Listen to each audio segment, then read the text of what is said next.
창세기 12장 1절부터 9절은 하나님의 아브라함을 부르시고 하나님의 부르심에 응답하여 길을 떠나는 아브라함의 모습이 나옵니다. 하나님이 아브라함을 부르실 때 주신 언약 가지고 우리도 망대를 세워야겠습니다. 언약의 망대를 세우자. 우리가 이야기하는 삼들 성전은 이 언약의 망대의 흐름을 따라 세워지는 것이어야 합니다. 언약의 방주를 세워서 시대와 생명을 살렸던 노아에게 주신 그대로 아브라함에게도 언약의 망대를 세워서 세상 구원할 수 있는 망대, 절대 망대가 되게 하신 겁니다. 자, 그러려고 하면 우리가 먼저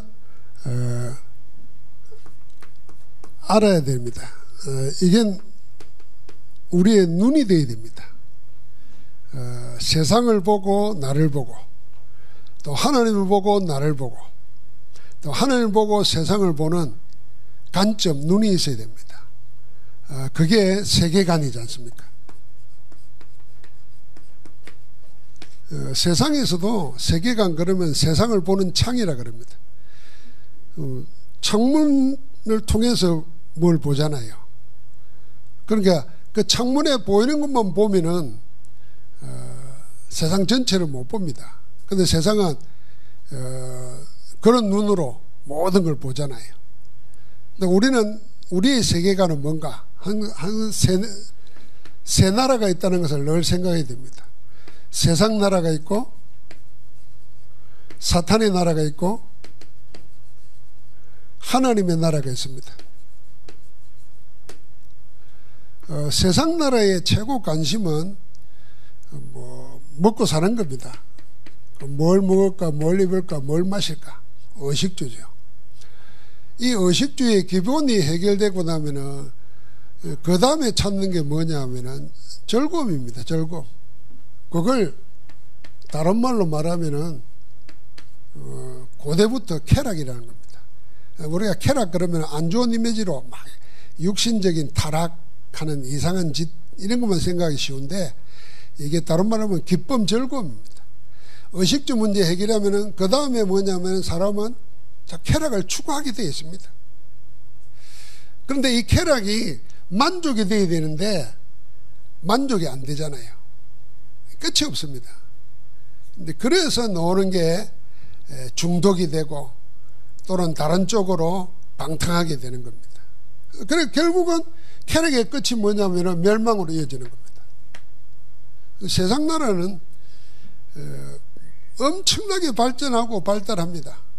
그러나 발달하면은 범죄나 제약이나 불행이 없어져야 되는데 발달한 만큼 더 심각하게 늘어나고 더 교묘해지고 더 깊어집니다.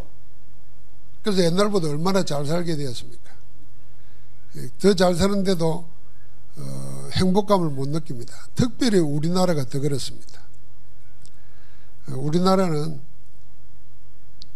전쟁 이후부터 생각해 보면은 지금 얼마나 잘 삽니까? 세계가 불우합니다.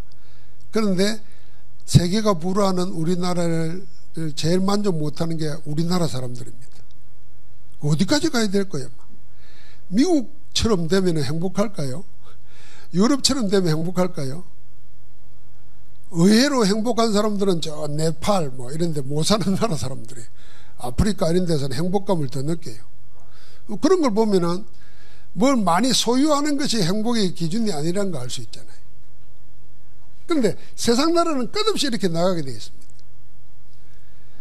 세상 나라를 쥐고 있는 게 뭐냐면은 사탄의 나라입니다. 이 사탄의 나라는 우리가 잘 알지만 사탄이 원래 거짓의 아비잖아요. 거짓의 아비니까 늘 속임수를 씁니다. 그러니까 저는 남을 사기할 수 있는 능력을 가진 사람은 분명히 사단의 인도를 받는다고 생각합니다. 사단에 장악됐다 생각합니다. 그러면은 당하는 사람은 뭔가 당하는 사람은 인도를 못 받아서 당하는 거예요. 하나님 인도를 못 받아서 당하는 겁니다. 그럼 뭘 인도로 받을까요? 자기 인도, 자기 욕심을 인도받아 가지고 사기당하는 겁니다. 아예 이리 생각하면 돼요. 세상에 공짜는 없기 때문에 뭘 공짜로 준다 생각하는 거는 그건 내 거 아니다 이리 생각하고 안 들으면 돼요. 근데 안 그렇잖아요. 요거 투자하면은 20배로 튀어줍니다. 그 말에 그냥 다 사기당해요. 아이고 난 20배 필요 없어. 내 있는 거 차근차근 모아가지고 그냥 살면 돼. 이런 사람은 아예 그 소리 안 듣잖아요. 사기를 안 당해서 모르는구나. 사기를 당하는 사람들은 당하면 해서 당하는 겁니다. 그게 머리가 나빠서가 아니고 욕심이 가해서 그런 거예요. 욕심에 이끌려서 당하는 거예요. 자주 가는 비밀이 없으면 당하는 겁니다. 그 사단은 늘 속임수를 써서 속인다니까요. 그래서 어떻게 합니까? 속임 당하니까 서로 분쟁합니다. 그 결과로 분열합니다. 그래서 스스로 또 망하는 겁니다. 내 마음도 나누어지고 교회도 나누어지고 이게 사단의 나라가 있는 거예요. 그럼 세상 나라를 장악하고 있는 게 뭐냐면 원래 있는 인간의 탐욕에다가 이게 재성이잖아요. 그걸 속이는 사단이 당하기 때문에 그런 겁니다. 그래서 하나님의 나라는 의와 희락과 평강이라 그랬잖아요. 참된 구원과 기쁨과 즐거움이 어디 안에 있느냐? 하나님 나라에 있는 겁니다. 어떻게 하나님 나라에 있느냐? 하나님이 함께 하시는 그 생명이 있기 때문에 그런 기쁜 즐거움이 있는 겁니다. 제가 전도할 때 들은 가장 세상 사람들이 가지고 있는 것에 대해서 가장 적나라하게 내가 들은 말이 하나 있어요. 그게 뭐냐 하면은 천국은 이런 것이다 이야기하니까 아이고 그럼 무슨 재미로 삽니까 이러더라고. 서로 좀 싸우고 경쟁하고 뭐 이래야 되지. 천국은 질병도 없고 근심도 없고 걱정도 없고 뭔 재미로 사느냐는 거야. 여러분 어떻게 생각합니까? 제대로 본 거예요 그 사람이. 근데 그 사람은 뭘 생각하냐면 그런 게 없으면은 재미가 없다는 말은 근태롭다 그 말이잖아요. 근데 놀랍게도 천국은 근태라가 없는 겁니다. 근태로움이 없는 거예요. 날마다 새 것처럼 보이는 거예요. 여러분 근태로움이 없는 기쁨 이게 진짜 천국의 기쁨이라는 거예요.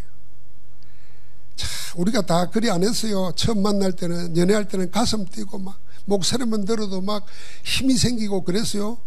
한 3년 살다 보니까 감각이 없어져. 한 30년 살면은 그냥 옆에 있는 게 있는 거예요. 이게 뭐예요? 우리도 모르게 근태가 딱 자리 잡고 있는 거예요. 이게 이제 은혜 받으면 새로워지는 겁니다. 아이고 참 당신이 내 옆에 있어줘서 고맙소. 살아줘서 고맙소. 건강해서 고맙소. 이게 이제 날마다 새로운 거예요. 전혀 이해가 안 됩니까? 좀 반응을 좀 하세요. 반응을. 저렇게 웃으시든지 미소를 띠든지 뭐 고개를 끄덕끄덕 하든지 요지부동이라 뭐 내가 이 은혜를 받는 건지 알고 깨닫는 건지. 하긴 서울이 아니라서 그래. 서울하고 멀어질수록 이상해져요. 서울은 반응을 적각 봅니다. 맞아 아멘. 이 포항은 동쪽 끝이잖아. 그러니까 딱 안 움직여.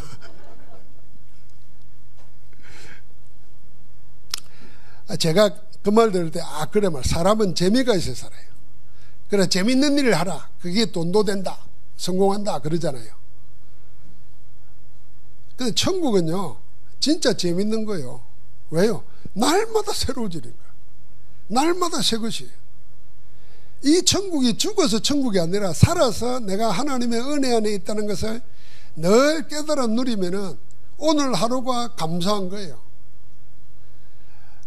내가 만나는 사람이 감사한 거예요. 저는 솔직히 말해서 여러분이 주일날 올 때마다 얼굴 보면요 기뻐요. 고맙고. 안 보이면요 혹시 무슨 일이 있을까 생각이 걱정이 돼요. 뭐 크게 두려워하고 염려하는 건 아니지만은 혹시 어디가 아픈가 어디 갔는가 이런 생각이 들잖아요. 그리고 가만히 보면은 나는 누구 때문에요? 여러분 때문에 사는 거예요. 그렇게 여러분이 있는 게 얼마나 고맙습니까? 지금 말 안 들어도 앉아있는 자체가 고마운 거예요. 앉아있다고 말 다 듣는 건 아니잖아요. 그런데도 고마운 거예요. 말 안 들어도 고마워. 앉아있으니까. 내 기쁨을 알겠죠? 그러니까 무조건 오세요. 큰일 안 해도 돼요. 옛날에는 내가 그 꼴을 못 봐요.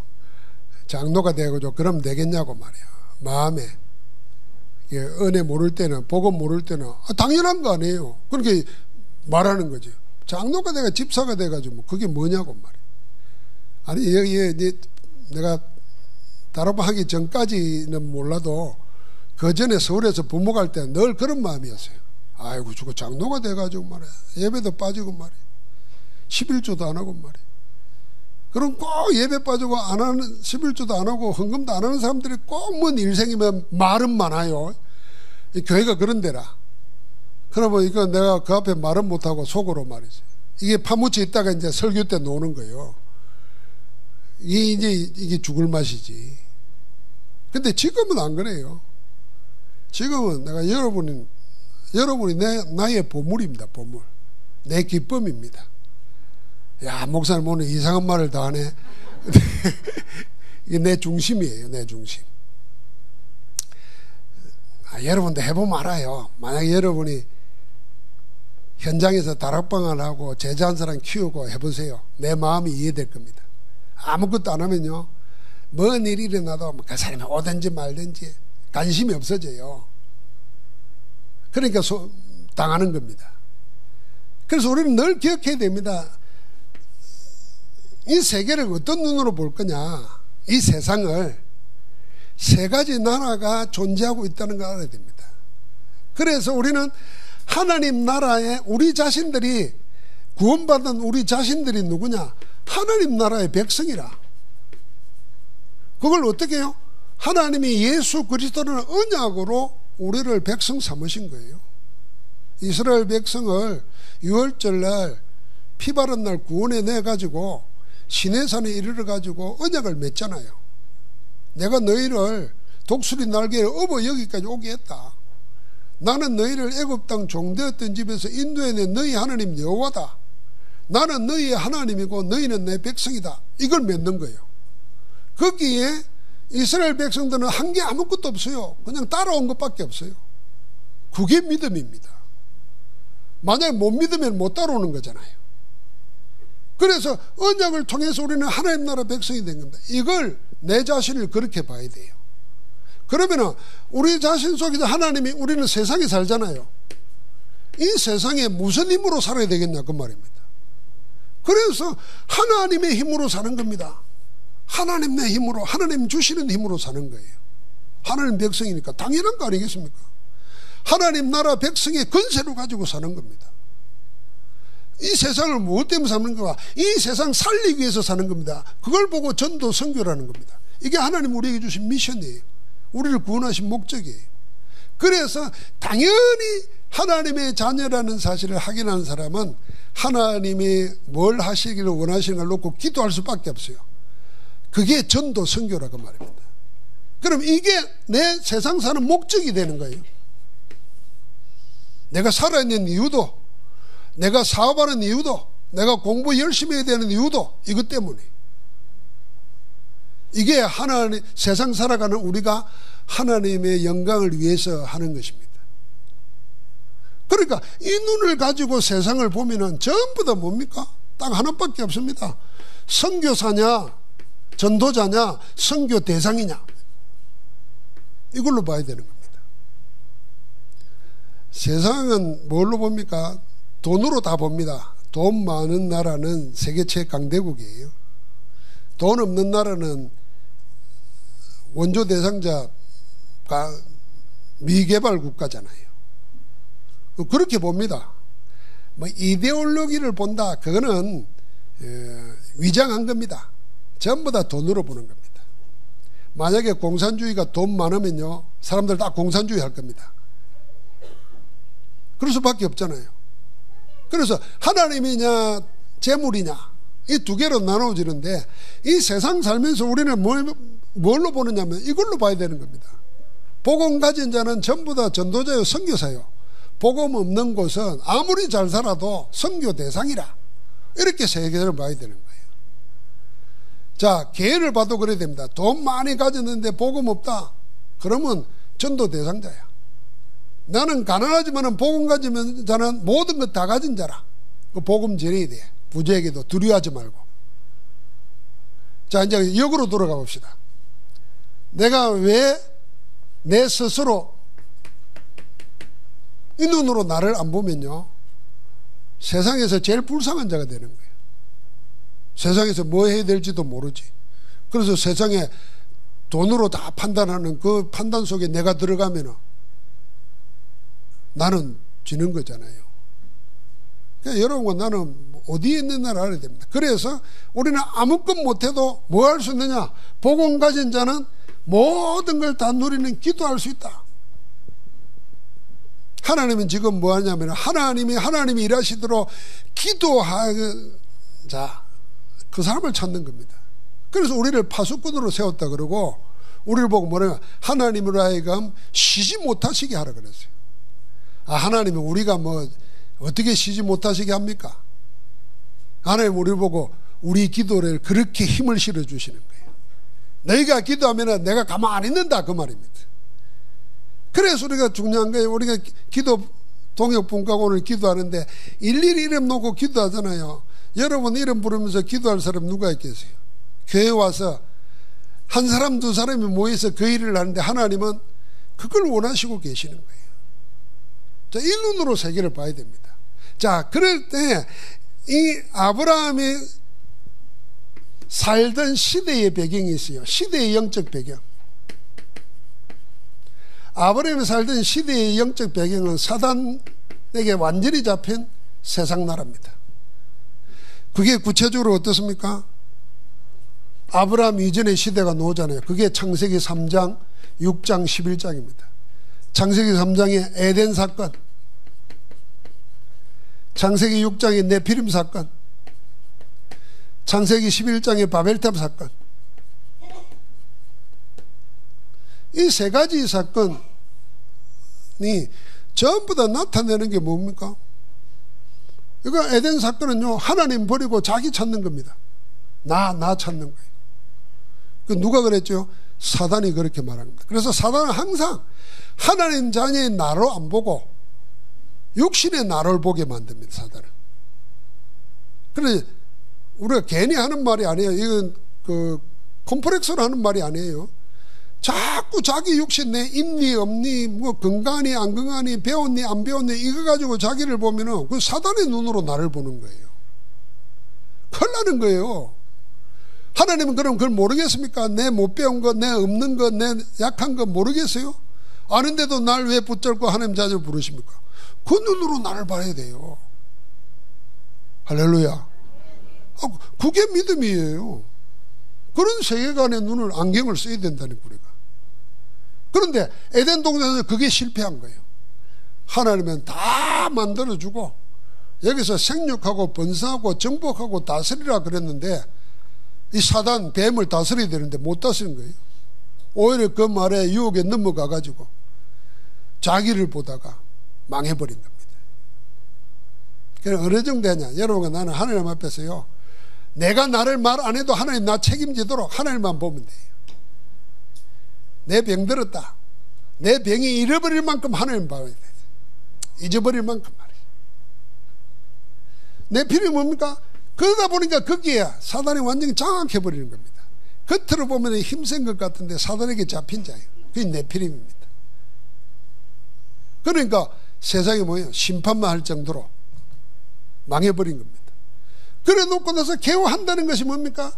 이제는 힘을 모아가지고 우리가 그러는 겁니다. 우리 이름을 내자고 하나님 대항하는 겁니다. 아브라함이 살던 시대의 영적 배경은 완전히 사단에게 잡힌 세상 나라입니다. 그러다 보니까 아브라함도 어쨌느냐? 아브라함의 영적 배경이에요. 아브라함의 영적 상태예요. 이 영적 상태가 완전히 사단에게 잡혀가지고 우상 숭배하던 자입니다. 갈대 우르가 뭐냐면 메소포타미아하고 바벨론입니다. 바벨론 지역의 영향을 받아가지고 그대로 불의 신, 우르가 불의 신을 섬기는 곳이. 그 집에 우상을 모셔놓고 섬기던 자예요. 그럴 수밖에요. 세상이 다 이랬는데 강대국이 됐다는 말은 무슨 말입니까? 여기에 완전히 잡힌 거란 말입니다. 이 힘을 가지고 강대국 된 거죠. 그러니까 그 영향을 그대로 입는 겁니다. 그런 민족, 그런 지역, 그런 가문에 태어났어요. 그 눈으로 여러분과 나를 보십시오. 그러니까 아브라함에게는 뭐가요? 그 성격이, 그 캐릭터가 아예 세상 나라의 지배를 받습니다. 하나님은 그걸 떠나라는 겁니다.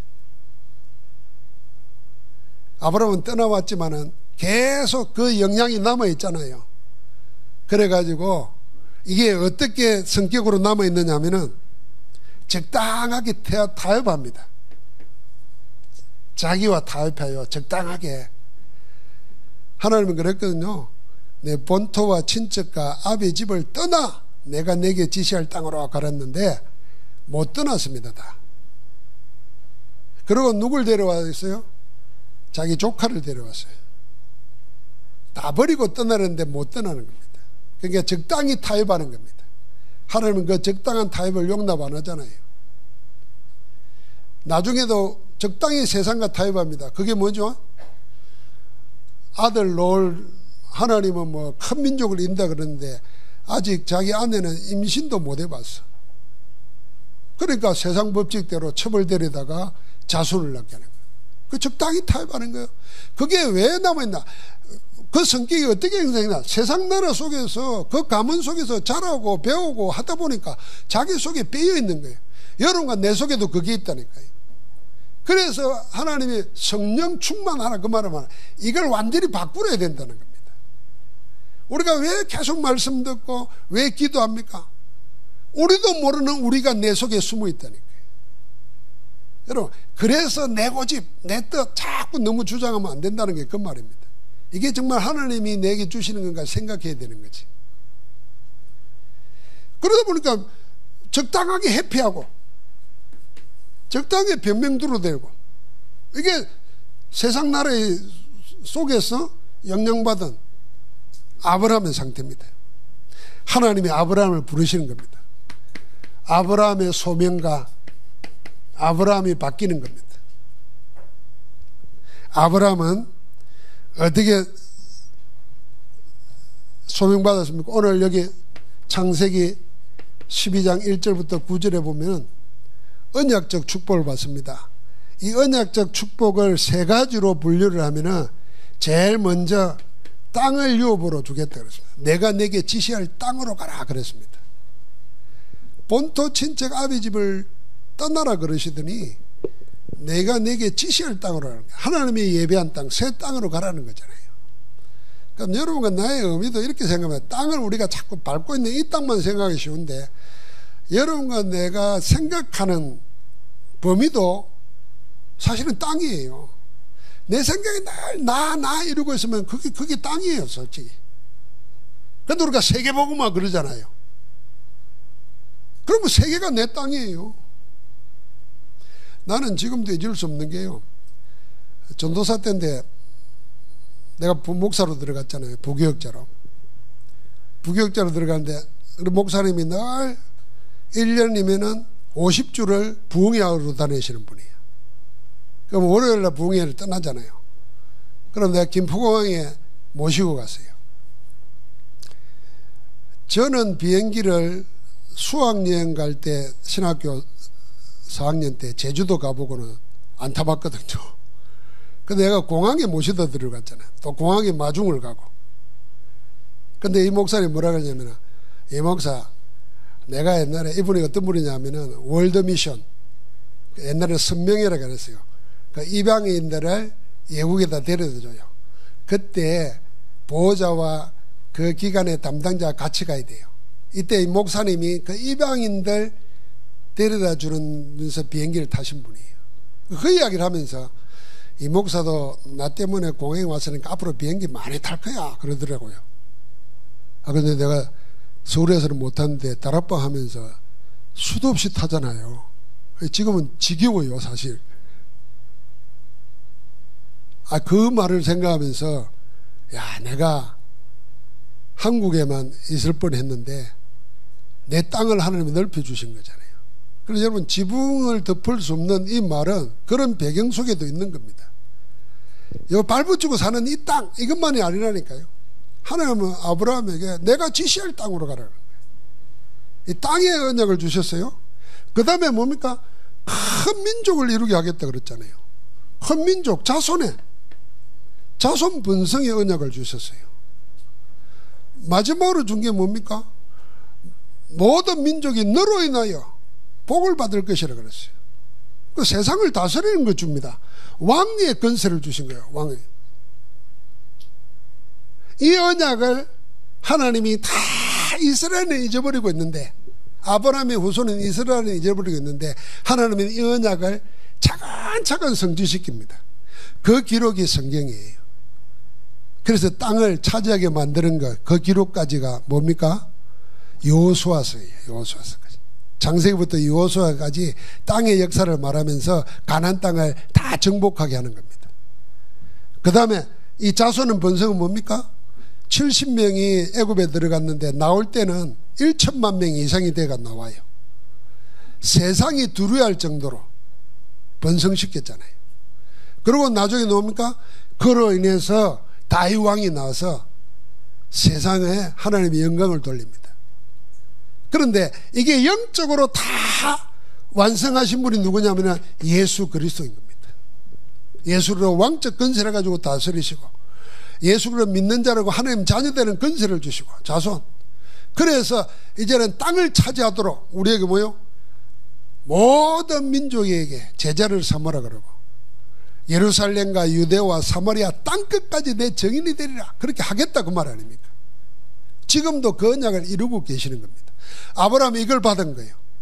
아브라함이 이걸 받아가지고 뭐가 됐냐면은 믿음의 조상이 된 겁니다. 그래서 창세기 3장에 보면은 세 조상이 나오잖아요. 첫 번째 조상은 아담, 두 번째 조상은 누굽니까? 노아, 세 번째 조상은 아브라함입니다. 아브라함은 최초의 조상이에요. 이 아브라함에게 이 언약의 축복을 줬습니다. 그게 창세기 1장 27절 28절이에요. 자, 새로운 세상의 조상이 되었습니다. 누가요? 노아가. 하나님은 노아에게 그대로 이 축복을 줬습니다. 그게 창세기 9장 1절부터 7절이에요. 나중에 7절에 보면은 온 땅에 흩어져 그 가운데서 번성하라 그랬습니다. 그래서 노아 후손이 전 세계에 퍼져나갔고 그 가운데서 번성한 겁니다. 하나님은 그렇게 하셨어요. 그리고 아브라함에게 뭐라 그런 겁니까? 이게 12장 1절부터 3절이에요. 이는 복이 될지라. 똑같은 겁니다. 세 조상에게 하나님이 똑같은 언약적 축복을 줬어요. 언약 안에 있으면 하나님이 이루시는 겁니다. 언약은 내가 이루는 거 아닙니다. 하나님이 이루시는 겁니다. 우리는 언약 붙잡고 기도할 때 그 자리에 있게 되는 겁니다. 그걸 보고 정인이라는 겁니다. 하나님의 하시는 일에 대한 정인, 그 말입니다. 내가 뭐 한 거에 대한 정인, 내가 쓰는 게 아니잖아요. 세상에 일어난 일을 보고 거기에 정의를 쓰는 것처럼 하나님이 하시는 일을 보고 정의를 쓰는 겁니다. 그게 정인이에요. 그리고 하나님이 뭘 하십니까? 하나님 당신이 말씀하신 그 언약을 지금도 이루고 계신다고 말이에요. 그러니까 내 인생이 거기 있어야 되고, 내 사업이, 내 자녀가, 우리 교회가 거기 있어야 되는 거예요. 제가 아까도 말했습니다만, 요즘 아마 목사님들이 자기 위치와 자기 가치, 자기를 뭘로 판단하면 유튜브 조회수로 하는가 봐요. 유튜브 좀 보세요. 계속 보고 또 보고 또 보고 하세요. 그래서 나도 10,000명 올라가도록 한번 해보세요. 뭐 10만 명, 100만 명 보면은 최고 목사인 알아요. 그리고 또 국민일보도 그런 거 공개해요. 유튜브 인기 있는 목사 1, 2, 3, 4, 5 이렇게 정해가지고. 진짜 우리가 너무 물질주의가 돼버린 거예요. 물질주의가 돼버린 거예요. 그렇게 판단하면 안 돼요. 이제 보는 눈이 복음이냐 아니냐가 아니고 조회수냐 이거야. 사람들에게 인기가 있냐 없냐 이거예요. 그래서 나는 포기했습니다. 나는 그런 인기 있는 목사 원치 않는다. 나는 안 봐도 좋다. 우리 교인들이나, 하나님 내게 주신 거니까, 우리 교인들이나 우리 안에 있는 양들이나 꼴을 잘 먹었으면 좋겠다. 꼴을 대식고 해서 아예 그 속에서 생명을 얻고 힘을 얻어야 돼요. 하나님 우리 그래서 주는 거 아닙니까? 그러다 보면 하나님이 여러분과 나에게 하나님 나라의 일이 일어나도록 하시는 겁니다. 그때 세상이 우리를 봅니다. 그럴 때 말하는 겁니다. 그리스도를. 이런 전도운동은 우리에게 날마다 일어나야 돼요. 그래서 전도운동 날 기도해야 됩니다. 하나님 나로 인해서 전도운동이 일어나게 하옵소서. 전도하자가 아니고 전도운동이 일어나도록 해야 돼요. 아주 이거는 깊은 차원이에요. 그래서 전도운동이 내게 안 일어나면 회개해야 돼요. 하나님 앞에서 나를 되돌아 봐야 된다 그 말입니다. 그러고는 내 부족함을 놓고 하나님께 구해야 됩니다. 하나님께 구해야 돼요. 하나님의 생명의 풍성함을 내가 누리고 구해야 된다는 거예요. 무감각하게 있으면 안 돼요. 그러니까 아브라함에게는 하나님이 이걸 주셨잖아요. 그래서 아브라함이 바뀌기 시작합니다. 하나님이 아브라함을 바꾸실 때 주신 메시지가, 아브라함 생애에 준 하나님의 메시지가 하늘의 소리예요. 하나님의 음성이 뭐냐면은 세 가지입니다. 첫 번째, 떠나라는 거예요. 그게 12장입니다. 떠나야 돼요. 우리는 항상 떠나야 돼요. 결혼할 사람들도요, 이래야 됩니다. 그 부모를 떠나, 그 부모를 떠나 둘이 하나가 될지니라 그랬잖아요. 그러나 부모 못 떠나고 하나가 된 사람이 있어요. 마마보이, 이런 거 있잖아요. 그거는 결혼하면 안 되는 사람들이에요. 그래서 불행해지는 거예요. 부모를 떠나 그랬잖아요. 부모 경제적 뿐만 아니라 정신적으로 영양적으로도 독립할 수 있어야 돼. 그 사람이 짝을 만나가지고 결혼을 해야 행복한데 모든 그 경제도 의지하려고 그러고 뭐 물어보고 이해가 안 되는 거지. 결혼할 수가 없는 거예요. 그리고 우리는 늘 떠나야 돼요. 과거의 나에서, 어제의 나에서 떠나야 돼요. 하나님이 날마다 새롭게 하시는 거예요. 그걸 세상에서는 혁신이다, 갱신이다 막 말하지 않습니까? 그래야 성공한다 그러지 않습니까? 그럼 우리가 떠날 수 있어요. 어제의 나보다 나은 나를 찾아야 돼요. 두 번째 했던 게 뭐냐면 21장에 보면은 불신앙의 씨 있잖아요. 그래서 이제 하갈과 이스마엘 내 쫓으라 그랬습니다. 버리라 합니다. 버리라. 첫 번째는 떠나라. 아브라함 생애에 하나님 주신 메시지 뭡니까? 두 번째는 버리라는 거예요. 세 번째가 뭡니까? 바치라는 거예요. 그게 22장입니다. 이 세 가지 속에 하나님이 언약 성취하는 메시지 다 있습니다. 아브라함에게 주신 언약의 메시지 다 있는 거예요. 그래서 떠나고 버리고 바치라 그랬습니다. 이거 전부 다 자신에게 한번 해보세요. 내가 어제의 나를 떠나야 돼요. 그럼 하나님 원치 않은 거 버려야 돼요. 그럼 뭡니까? 나를 온전히 산재물로 하나님께 바치는 거지. 이게 다른 사람과의 관계를 통해서도 마찬가지입니다. 뭐 버리라 떠나라 이러니까 뭐 남편도 버리고 자식도 버리고 그 말이 아니잖아요. 그들을 지배하고 있거나 거기에 종속되어 있거나 하지 말고 독립된 인격으로 서로 대등하게 대해줘야지. 내 자녀도 말이지. 내 자녀는 항상 내 말 들어야 된다. 지배하고 있으면 안 됩니다. 그럼 그걸 보고 꼰대라 그러잖아요. 자식들한테도 사랑 못 받아요. 인정해줘야 돼요. 그래서 제일 좋은 거는 부모와 자식이 이제는 동지가 돼야 돼요. 복음의 동지가 돼야 돼요. 동지 뭔 말인지 알죠? 동지. 뜻이 통해야 돼요. 마음이 통해야 돼요. 같은 일을 해야 돼요. 세상에 이것처럼 좋은 게 어디 있습니까? 부모와 자식이 함께 한다. 우리 함윤인 권사님이 선교대 한다고 사위하고 딸이 다 들어오니까 그 애들만 남았잖아요. 그래 한 달 동안 그거 가야 된대요. 그럼 세계가 몰려오는데 자기는 그리 갔어요. 왜요? 그 사명이라. 그러니까 그건 동등하게 인정해 주는 거예요. 선교사로서. 여러분 이게 제일 좋은 겁니다. 그러니까 자꾸 세상적인 나라로 가지고 있던 부모 자식도 떠나보내고 버리고 그러고 저는 바치는 거예요. 그게 요구하지 않는 사랑이잖아요. 내가 사랑하면 뭘 요구 안 하고 내가 먼저 하는 겁니다. 네가 하니까 내가 한다. 그건 아니잖아요. 안 해도 나는 할 수 있어야 돼요. 자, 그래서 아브라함은 나중에 마지막에 22장이 뭐라 그러면 하나님은 내가 이제야 비로소 네가 나를 경외하는 줄을 알겠노라. 경외라는 말 안에 모든 신앙의 미덕은 다 들어 있습니다.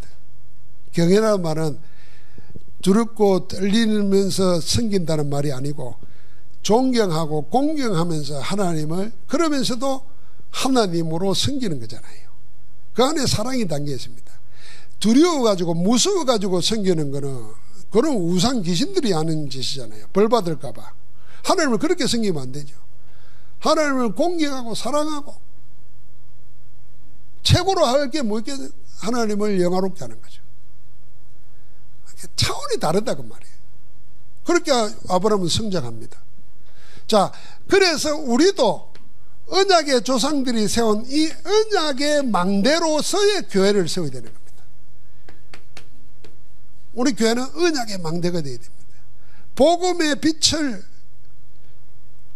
파수하는 교회가 되어야 돼요.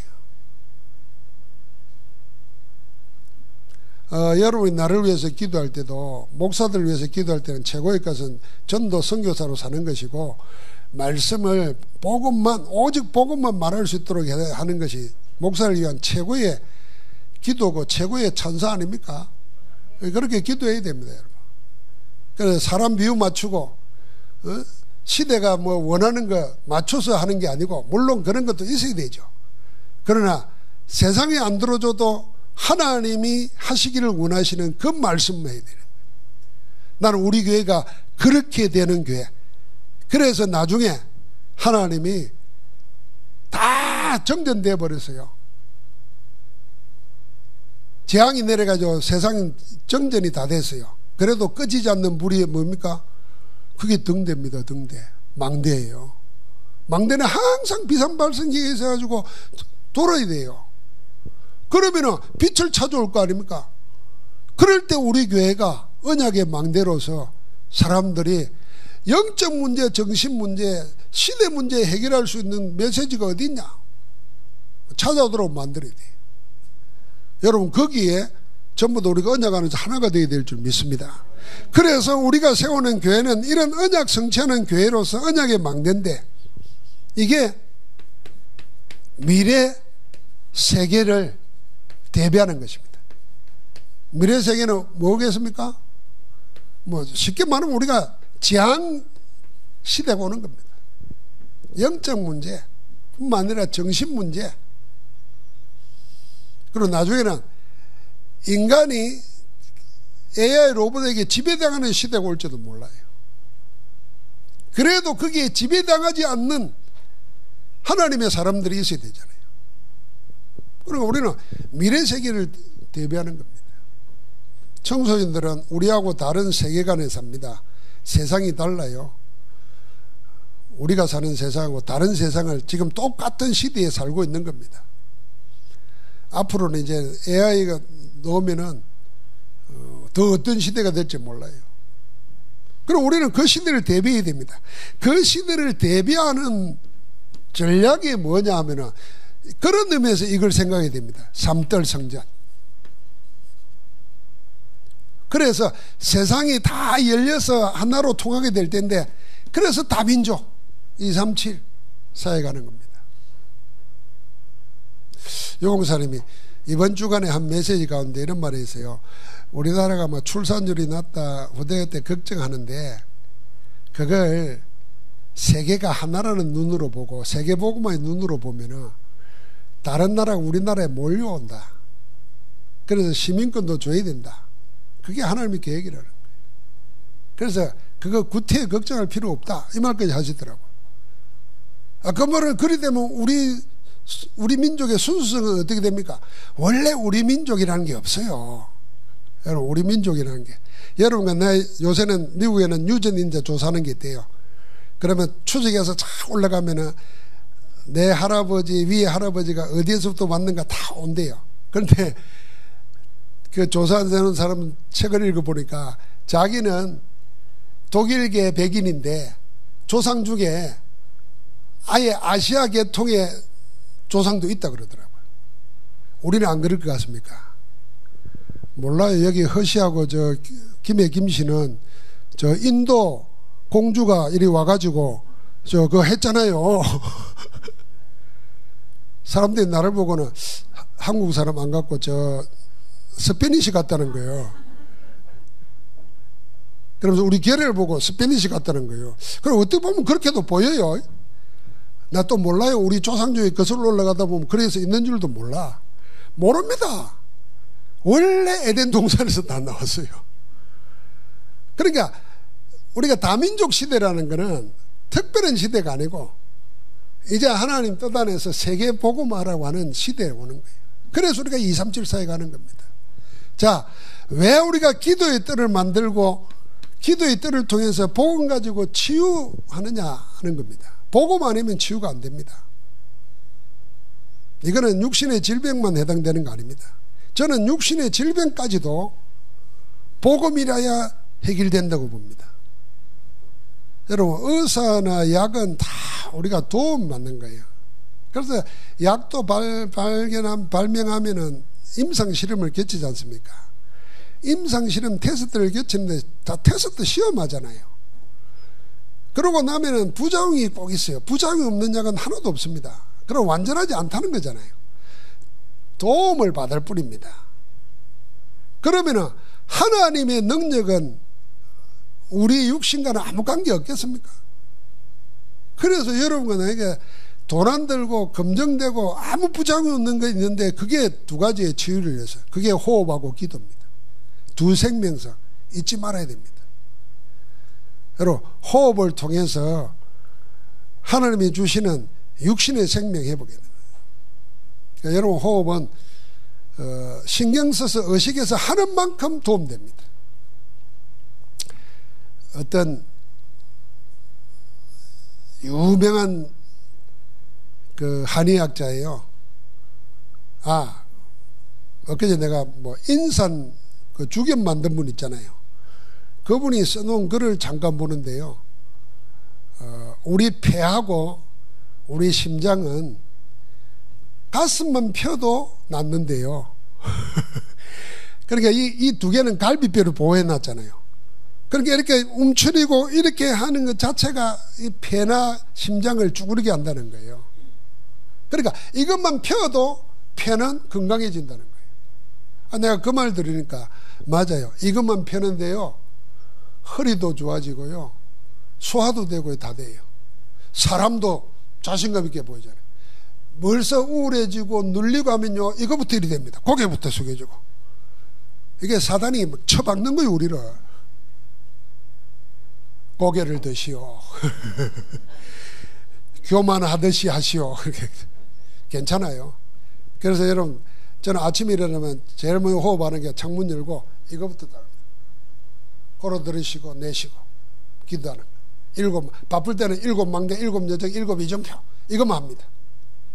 777만 해도 돼. 그리고 낮에는 그거 생각하면 돼. 이 자세가 좋아야 됩니다. 자, 그러면서 이리 펴야 걸음걸이도 발라집니다. 나이 들면은 걸음부터가 쪼잔해지잖아요. 이렇게. 이게 나이 드는 겁니다. 근데 보통 돌아가시는 분들은요, 걸음걸이 보면 합니다. 그래서 근력 운동을 하는데 억지로 하지 말고 그냥 늘 하면 됩니다. 늘 이렇게 가볍게 이렇게도 하고 그런 거라도 힘있게 내걸고 지구를 내가 밟고 올라간다 하는 마음으로 탁 이렇게 밟고 이렇게 아니 이 치유라는 거 복음이라지. 그래서 하나님은 우리에게 근본적으로 다 줬어요. 그럼 우리 상식적으로 알잖아요. 안 해서 그렇지. 사람은 다 자기 치유할 수 있는 게 하나님이 우리를 그렇게 만들어 놨다는 거예요. 그래서 동물도 뭐가 채고 아프면 아무것도 안 먹습니다. 안에서 스스로 치유하도록 기다리잖아요. 사람만 그리 못해요. 못 견디고 약 먹고 다 이유가 있지. 일해야 되고 직장 나가야 되고 뭐 해야 되고 하니까 고통을 안 참으려고 그러잖아요. 스스로 치유하는 능력이 떨어져 버렸어요. 그래서 선진국 가면은 약 많이 안 주고 함부로 안 줍니다. 우리나라는 막 주잖아요. 그래서 외국에 오면 전부 다 우리나라 와서 약 사가려고 그럽니다. 왜요? 선진국에서는 그 약을 함부로 못 사요. 그러다 보면 우리가 떨어져요. 여러분 보셨죠? 내과에 우리가 산책하면서 걷든지 하면요, 요새는 도랑가에도 다 오리가 있고 뭐가 있잖아요. 거기에 반드시 지방자치단에서 팻말 하나씩 써놨어요. 먹이 주지 마세요. 생존력이 떨어집니다. 이런 말 써놨어요. 주는 것만 받고 받아보면 야생성이 사라지고 스스로 살 길을 못 찾아요. 우리도 그리 돼버렸다니까요. 근데 이게 회복해야 돼요. 그래서 복음 가지고 기도하면서 회복시켜야 돼요. 자, 이 사역을 해야 돼요. 그 다음에 우리가 뭡니까? 결국은 렘넌트예요. 서밋 사역. 이 사역이 미래 시대를 살리는 겁니다. 자, 이걸 위해서 우리는 언제 할 거냐 그겁니다. 그게 금토일 시대예요. 이게 언약의 망대입니다. 여러분, 내가 교회는 결론입니다. 교회는 하나님이 세상을 살리기 위해서 세상 속에 둔 하나님의 망대입니다. 그래서 교회는 무너지지 않습니다. 무너지지 않는 절대 망대가 교회인데 그 안에 여러분과 내가 있는 겁니다. 그렇다고 하면 언약의 망대를 우리 안에 먼저 세우고, 우리 교회가 언약의 망대로서 세상에서 빛을 비추고 우리는 파수꾼으로서 기도하면서 하나님으로 하여금 쉬지 못하시게 하는 그런 증거로 풍성하기를 주의 이름으로 축복합니다. 하나님 감사합니다. 주님이 친히 교회를 세우시고 그 교회가 세상을 살리는 망대로 든든히 서도록 지금 역사하시니 감사합니다. 하나님, 우리에게 또 우리의 형편 상황에 맞춰서 82평의 땅을 허락하시고 237가 렘넌트를 위해서 준비하게 하시니 감사합니다. 이 모든 일에 주님이 친히 간섭하여 주시고 하나님이 영광을 나타내 주옵소서. 예수 그리스도 이름으로 기도합니다. 아멘.